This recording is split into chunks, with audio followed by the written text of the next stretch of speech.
हमने गुरुजी हमारी शादी कब होगी? तो हमसे कहने लगे बेटा 2035 तक कोई मुहूर्त नहीं है। हमने कहा उसके बाद? बोले उसके बाद कोई जरूरत नहीं है। हाँ सर, आए हुई शादियां कैंसिल हो गई। फिर एक दिन हमारी शादी फाइनल हो गई। मैं कानपुर में रहता हूँ, 80 किलोमीटर आगे लखनऊ।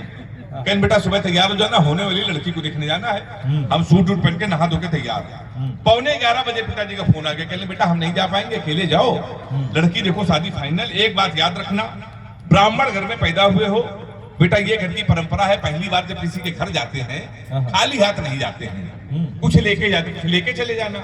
अब हम उत्तर प्रदेश के, हम कट्टा लेके चले गए। फिर 2.5 साल बाद जमानत हुई हमारी। तो जमानत के बाद भी रिश्ते आए। फिर एक दिन हमारी शादी हो गई, बिल्कुल सच्ची घटना। ये सारे बड़े कवि हमारी बारात आए थे, बिल्कुल सच्ची घटना। भारत और पाकिस्तान का मैच था, विश्व कप का, क्रिकेट का, 4 साल पहले हमारी शादी। हमने पिताजी से कहा पूरा हिंदुस्तान मैच देख रहा है, हमारी आप शादी कर रहे हो? नहीं माने सर, कर दी। भारत और पाकिस्तान का सेमीफाइनल मैच, हमारी शादी। हमारे कुछ कानपुर के दोस्त हमारी बारात में डांस कर रहे थे, कान में मोबाइल लगा के भारत पाकिस्तान सेमीफाइनल मैच की कमेंट्री भी सुन रहे थे। दोनों काम एक साथ करे, बारात में डांस करे, कान में मोबाइल लगा कमेंट्री सुन रहे। हम दूल्हे के बिल्कुल सजे थे, घोड़ी के ऊपर बैठे थे। जैसे बारात घर पहुंचने वाले थे, एक लड़का घूम के हमारी तरफ चिल्लाया, बोला छक्का। हम डर गए साहब। हमने कहा कहा छक्का? कहने लगा विराट कोहली ने मारा। तो हमने कहा कोहली ने मारा तो हमारी तरफ क्यों देख रहे हो? शादी के पहले दिन छक्का कह रहा हो, देख के हमने कब की मारे तो हमारी तरफ ना देखना। पता चला 2 मिनट इंडिया में जीत गई। किसी ने खुशी के मारे घोड़ी के नीचे सुतली बम रख दिया। अब वो बम फटा तो घोड़ी भागने लगी, हम भी भागने लगे। हमने चलती घोड़ी से पिताजी को फोन मिलाया। हमसे बोले कहाँ हो बेटा? हमने कहा पिताजी भाग रहे हैं। बोले किसके साथ? तब से बीपी नहीं ढूंढ रहे, घोड़ी ढूंढ रहे। मनो तो आप ताली बजा सकते हैं जोरदार। देखिए महिलाएं कितना हंस रही हैं।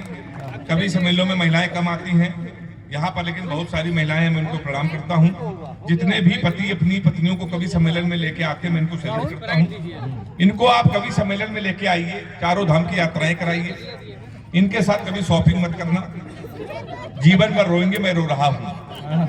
3 दिन पहले हमारी पत्नी हमको कानपुर के बड़े शॉपिंग मॉल में ले गई। कह लगी रोज इस कवि सम्मेलन में भटकते फिरते हो, तुम्हें कुछ कपड़े दिला लें। हमने कहा दिला लो। 10-12 कपड़े वो लेके आया। हमारी पत्नी ने हमसे पूछा नीली वाली शर्ट कैसी है?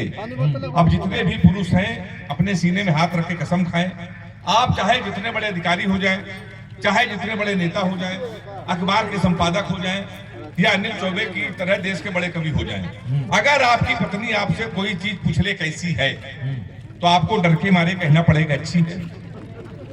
आपको हमें हाँ मिलानी पड़ेगी। तो हमारी पत्नी ने हमसे पूछा नीली वाली शर्ट कैसी है? हमने कहा नीली वाली अच्छी है। कहने लगी 2 ले ले। हमने कहा 2 ले लो। कहने लगी 2 ज्यादा हो जाएगी। हमने कहा 2 ज्यादा हो जाएगी। कहने लगी लेकिन आगे काम आएगी। हमने कहा आगे काम आएगी। बोली लाल वाली खिलेगी। हमने कहा लाल वाली खिलेगी। नीली वाली का कोई जवाब नहीं। हमने कहा नीली वाली का कोई जवाब नहीं है। पीली वाली पहन लोगे तो हीरो लोगे। हमने पीली वाली पहनेंगे तो हीरो लगेंगे। नहीं खिलेगी काली वाली। हमने कहा काली वाली खिलेगी। गुलाबी का कोई जवाब नहीं। हमने गुलाबी का कोई जवाब नहीं है। सबसे अच्छी हरी वाली लग रही है। हमने हरी वाली बहुत अच्छी लग रही है। हरी वाली पसंद? हमने पसंद है। उसने कहा भाई हरी वाली शर्ट पसंद है, पैक कर दो। हरी वाली शर्ट पैक करा के आए। पहली धुलाई में हरी वाली ने कलर छोड़ दिया। अब वो बेलन लेके हमारे पास आई। कहने लगी मैं 3 घंटे से कह रही थी लाल वाली ले लो। ताली हाथ उठा के बजाओ, नहीं हमारा हाथ यहीं रहेगा। हाँ तो सर ये हम लोगों को दहशत। विधायक जी इस पर आपने कितनी तालियां बजाई हैं? मतलब हमारी और सोच आपकी एक ही तरह ही है। कितने सरल, कितने सहज विधायक हैं आप। हमारे आप कभी कानपुर आइए सर। मोदी जी ने सफाई अभियान पूरे देश में कर रखा है। हमारे कानपुर में भी सफाई अभियान चल रहा है। 1 महीने पहले हमारे कानपुर के एक विधायक ने वृक्ष लगाया, पौधा, उसको आधे घंटे बाद बकरे ने खा लिया। शाम को विधायक जी ने उस बकरे को खा लिया। ये हमारे कानपुर के लोग हैं सर। पर हमारे कवियों को बैठकर आप सुन रहे हैं, ये आपका बड़ा दिल है, बड़ा हृदय है। तो हमारे साथ साथ अक्सर ये होता रहता है। हम लोग देखिए उत्तर प्रदेश के लोग हैं, और हास्य कवि के टीचर हो जाए तो बच्चे का भविष्य आप समझ सकते हैं। हमने अपने स्कूल के बच्चे से पूछा, हमने कहा बेटा ये बताओ 1 किलो रुई और 1 किलो लोहा, दोनों में भारी क्या होगा? उसने कहा मास्टर साहब लोहा भारी होगा। मैंने कहा बेवकूफ, मैं जो तुमसे कह रहा हूँ कि 1 किलो रुई 1 किलो लोहा, जब दोनों 1 किलो है, रुई भी 1 किलो है, लोहा भी 1 किलो, तो लोहा कैसे भारी? को उसका जवाब सुनिएगा। उसने कहा मास्टर साहब आप हमको 1 किलो रुई फेंक के मारिए, हम आपको लोहा फेंक के मारते हैं, आप जान जाएंगे क्या भारी होगा। हमने दूसरा क्वेश्चन पूछा, हमने कहा हिंदुस्तान में सबसे तेज उड़ने वाले पंछी का क्या नाम है? उसने जवाब दिया हाथी। हमने खड़े हो जाए तुम्हारे बाप क्या करते हैं? उसने कहा योगी जी के बुलडोजर चलाते हैं। हमने कहा बैठ जाओ, हाथी सही जवाब। तो सर हमारे यहाँ के मास्टर बड़े होशियार होते हैं। हम लोग उससे उत्तर प्रदेश कानपुर के लोग हैं। बहुत अच्छा आप सुन रहे हैं। हम लोग देखिए सर, आपके अगर पैसा आ जाए तो बच्चों के लिए आप लैपटॉप लेके आते हैं।